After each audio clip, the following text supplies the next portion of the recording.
Natakarono diri sa Barangay Makabalan, diri sa Bara.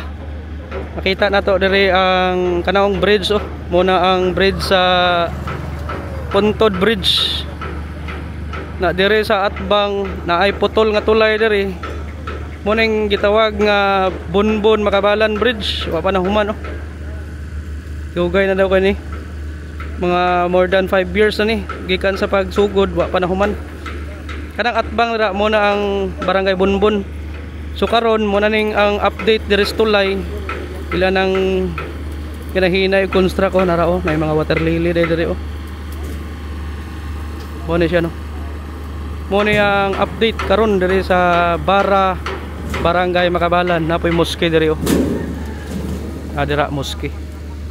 Okay.